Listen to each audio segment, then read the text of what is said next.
وزارة التربية السورية. الثالث الثانوي، اللغة الفرنسية. Horizon. Dossier 6, page 100. الوحدة السادسة، صفحة 100. Connaissance de la langue. معرفة اللغة. Le comparatif. المقارنة. Je réfléchis. أفكر. 1. Lisez les phrases ci-dessous. اقرأوا الجمل التي في الأسفل. Le taux de chômage. نسبة البطالة en Afrique في أفريقيا atteint 40%. تصل ل40%. En France 3.6%.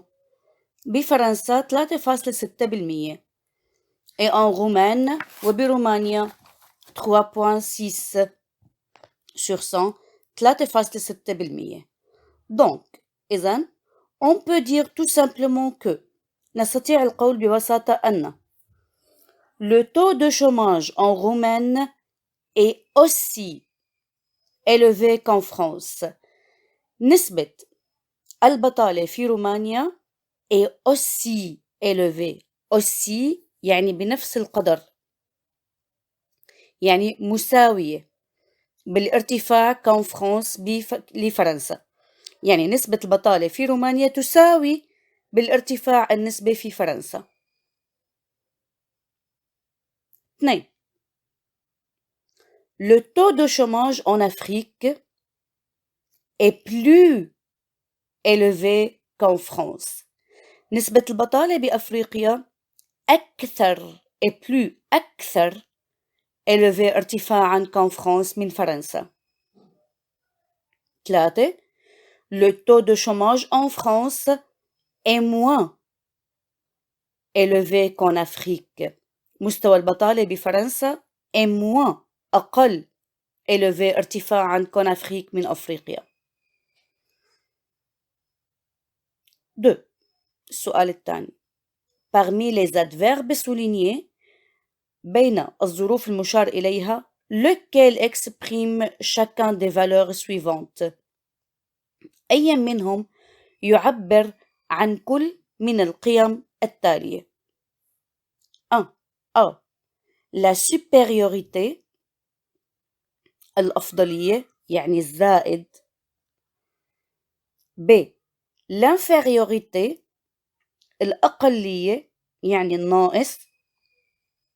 C. L'égalité يعني المساواة. هن الكلمات المشار إليها بخط هن aussi, le plus و le moins. فبجي à la supériorité الأفضلية الأكثر. مين هي الكلمة اللي عم بتعبر عندي عن الأكثرية؟ هي le plus. B. L'infériorité الأقلية. مين اللي عم بتعبر عندي عن الأقلية؟ هي le moins يعني أقل. C. L'égalité المساواة. مين اللي عم بتعبر عندي عن المساواة؟ هي كلمة aussi. De quoi sont suivis ces adverbes؟ بماذا متبوعين هذه الظروف؟ شو إجا بعدهم؟ d'un adjectif بصفة، d'un nom باسم، متبوعين بصفة ولا باسم، d'un verbe بفعل، و d'un adverbe أو بظرف. بشو متبوعين؟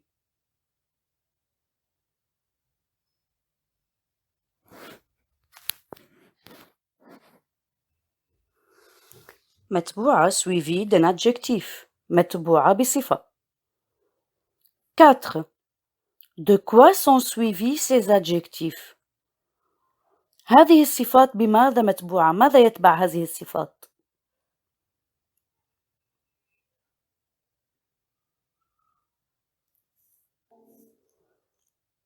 que متبوعة بكو، لأنه إذا برجع أنا على الجملة الأساسية بلاقي مثلا le taux de chômage en Roumanie est aussi élevé qu'en France. الجملة اللي بعدها est plus élevé qu'en France. الجملة اللي بعدها moins élevé qu'en France. فإذا بعد الأوسي والبلو والموان عم يجي في عندي adjectif وبعد الadjectif عم يجي في عندي que.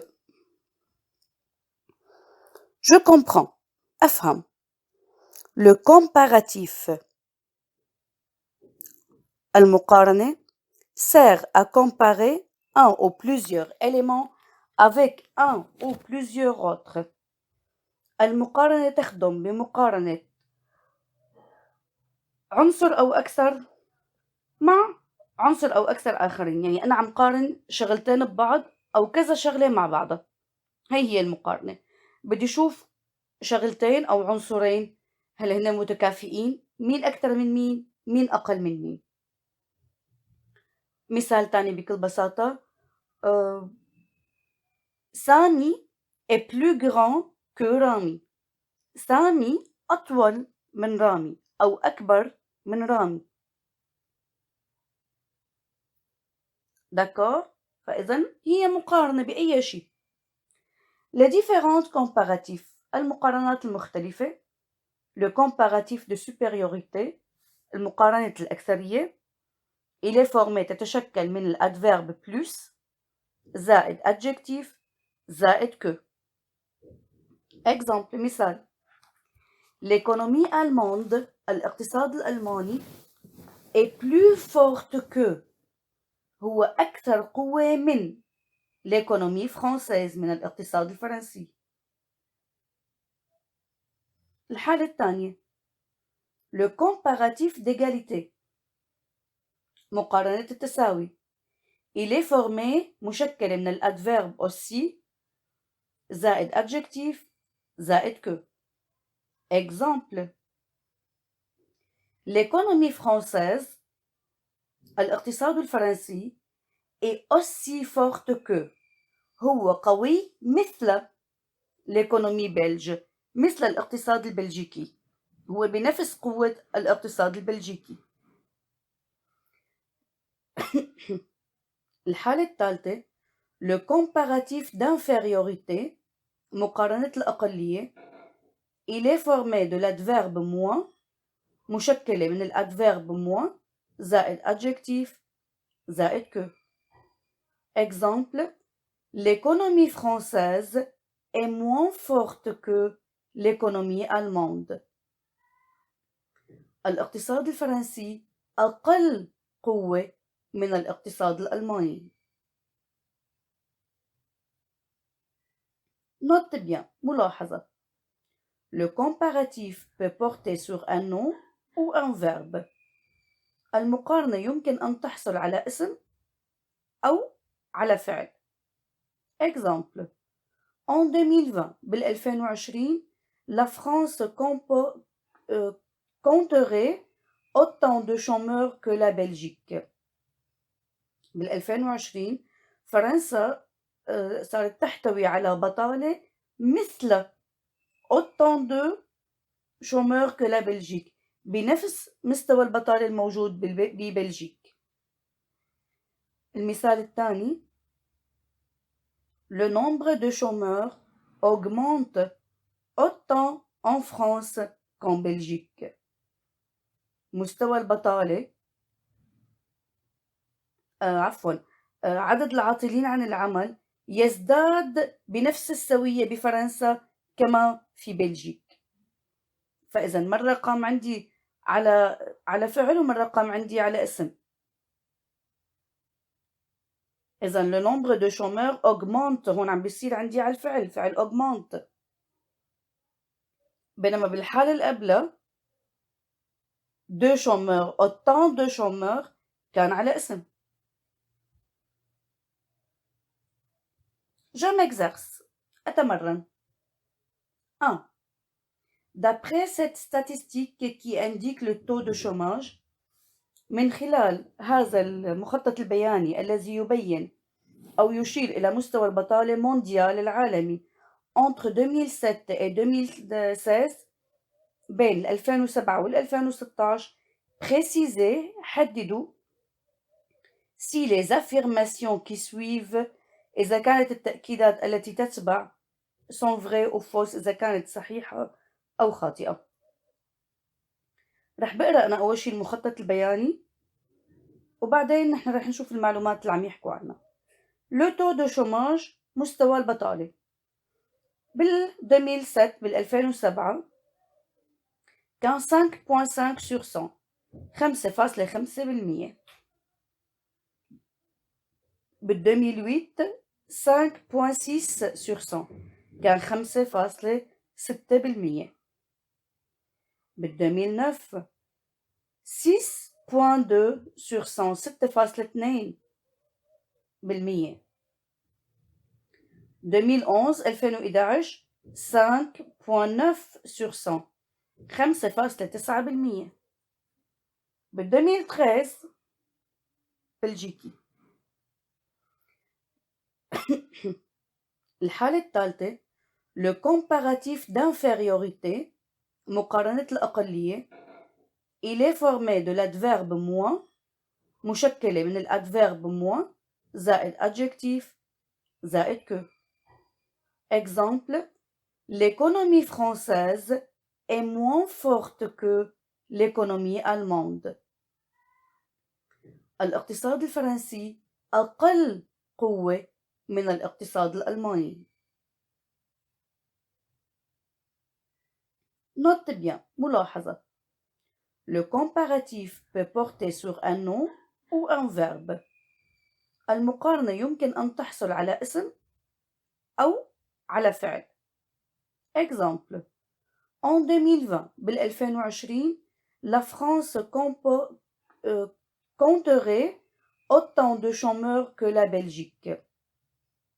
بال 2020 فرنسا صارت تحتوي على بطالة مثل autant de chômeurs que la Belgique بنفس مستوى البطالة الموجود ببلجيك.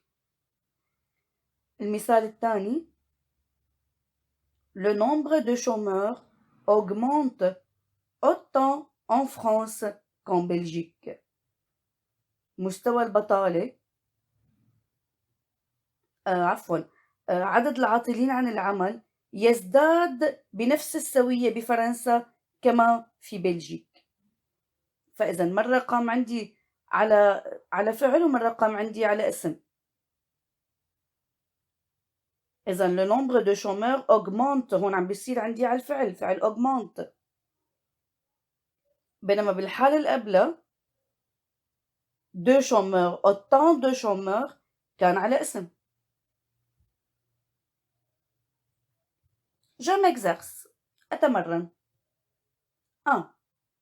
D'après cette statistique qui indique le taux de chômage من خلال هذا المخطط البياني الذي يبين أو يشير إلى مستوى البطالة مونديال العالمي entre 2007 et 2016 بين 2007 وال 2016 précisez حددوا si les affirmations qui suivent إذا كانت التأكيدات التي تتبع sont vraies ou fausses إذا كانت صحيحة أو خاطئة. رح بقرأ أنا أول شي المخطط البياني وبعدين نحن رح نشوف المعلومات اللي عم يحكوا عنها. لو تو دو شوماج مستوى البطالة بال 2007 بال 2007 كان 5.5 sur 100 5.5%. بال 2008 5.6 sur 100 كان 5.6%. بال 2009 6.2 sur 100 6.2%. 2011 2011 5.9 sur 100 5.9%. بال 2013 بال 2013 صار 6 sur 100 6%. بال 2014 5.9 sur 100 5.9%. 2015 بال 2015 5.9 sur 100 5.9%. وبال 2016 بال 2016 كمان 5.9 sur 100 5.9%. page 101 صفحة 101 عندي الأسئلة وفري وفو، بدي أعرف إذا كانت صح أو خطأ. أول سؤال: Le taux de chômage en 2008 est plus élevé qu'en 2007. نسبة البطالة أو مستوى البطالة بال2008 est plus élevé. نتذكر البلو شو كانت؟ عشو كانت تدل؟ البلو كانت تدل على الزيادة. فإذا مستوى البطالة بال2008 أكثر ارتفاعا منه بال2007. طيب خلونا نذكر شوي بالمخطط البياني. بال2007 كان مستوى البطالة هو 5.5، بال2008 النسبة كانت 5.6. فإذا السؤال: Le taux de chômage نسبة البطالة بال2008 est plus élevé qu'en 2007، أكثر ارتفاعا من 2007، فهو vrai.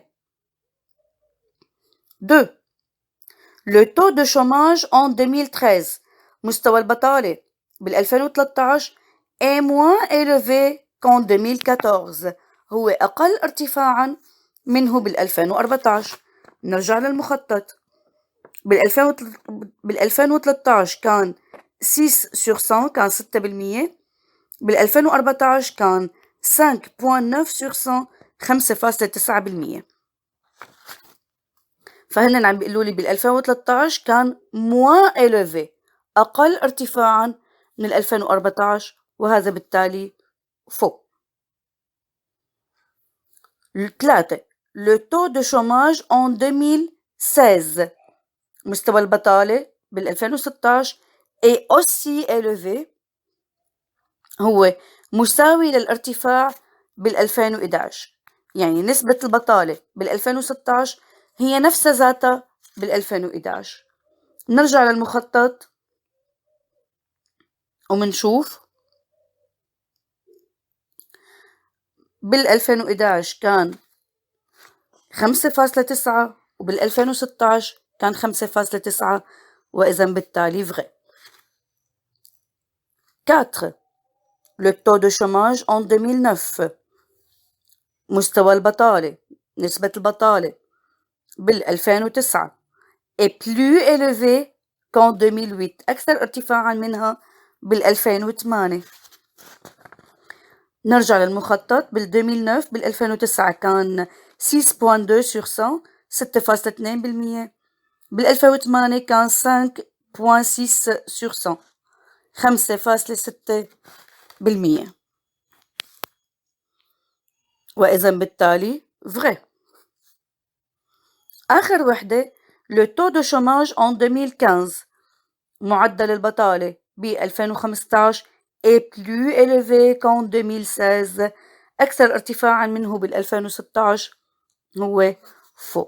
خطأ، لأنه بال2015 كانت بال2015 وبال2016 كان عندي نفس مستوى البطالة، واللي هو 5.9، 5.9. bon.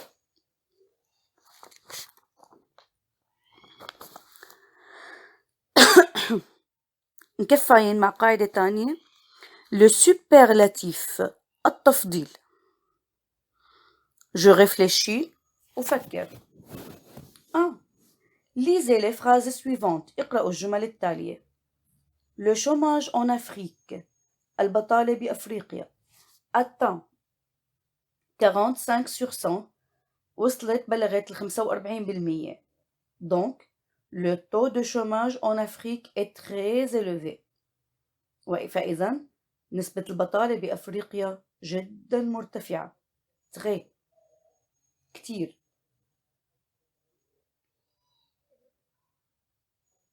Le chômage en Allemagne البطالة في ألمانيا s'établit à 1/100. Donc le taux de chômage en Allemagne نسبة البطالة في ألمانيا est le moins élevé dans le monde، هي الأقل ارتفاعا في العالم كله. le moins. Le chômage en Afghanistan atteint 50%. مستوى البطالة بأفغانستان أو البطالة بأفغانستان وصلت لل50%. Donc إذن le taux de chômage en Afghanistan est le plus élevé dans le monde. هو الأكثر ارتفاعا في العالم. Le plus. 2. À quoi sert بماذا تفيد les mots soulignés الكلمات المشار إليها؟ يعني le très, le moins وال plus. شو عم بتفيدنا هالكلمات؟ على شو عم بتدل؟ على شو عم بتعبر؟ Il exprime un degré très élevé d'un adjectif. هي تعبر عن درجة مرتفعة كتير من صفة معينة. يعني هون الفرق عن هنيك كنت عم قارن شغلتين ببعض، أما هون هي الادجكتيف نفسها، الصفة نفسها عم قارن بحالة، يعني عم عبر عنها بدرجة مرتفعة أو منخفضة. يعني مثل لما بقول رامي هو الأكثر ذكاء في الصف.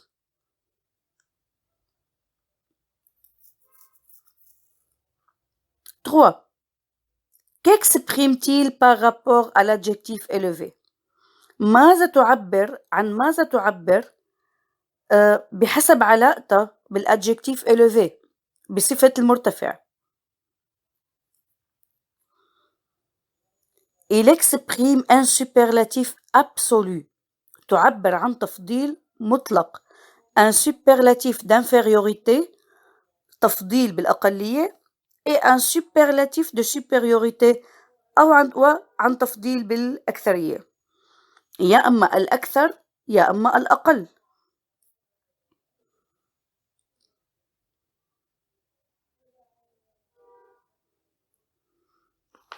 Je comprends. أفهم. Le superlatif exprime un degré très élevé d'un adjectif et d'un adverbe. التفضيل يعبر عن درجة مرتفعة جدا لصفة أو لظرف. Certains adjectifs بعض الصفات et certains adverbes وبعض الظروف ont des comparatifs et des superlatifs irréguliers. عندهم مقارنة أو تفضيل شاذ غير نظامي. فمثلا عندي الصفة bien، صفة جيد، لما بدي استخدمها بالكومباراتيف، لما بدي استخدمها بالمقارنة بدها تصير mieux آخرتها x ومع بعدها que mieux que لحتى تصير أفضل من. بالسوبرلاتيف بالتفضيل بدها تصير le mieux الأفضل. البون أو البون، الجيد أو الجيدة. بالكومباراتيف بالمقارنة رح تتحول لكلمة meilleur. meilleur بلا أو مع meilleur que أفضل من، أجود من. le meilleur كسوبرلاتيف كتفضيل، le meilleur الأفضل، ولا meilleur الأفضل للمؤنث. mauvais أو mauvaise سيء أو سيئة كأدجكتيف كصفة. لما بدي استخدم منها المقارنة الكومباراتيف رح استخدم كلمة pire que أسوأ من. كسوبرلاتيف كتفضيل بدها تصير le pire أو la pire. note bien ملاحظة. on peut dire aussi نستطيع أن نقول أيضا le plus mauvais الأكثر سوءا أو la plus mauvaise أو الأكثر سوءا بين يعني كمؤنث. فإذا كلمة mauvais و mauvaise فيني استخدمها إما بقول pire أو فيني أقول le plus mauvais أو la plus mauvaise. je m'exerce أتمرن. 1.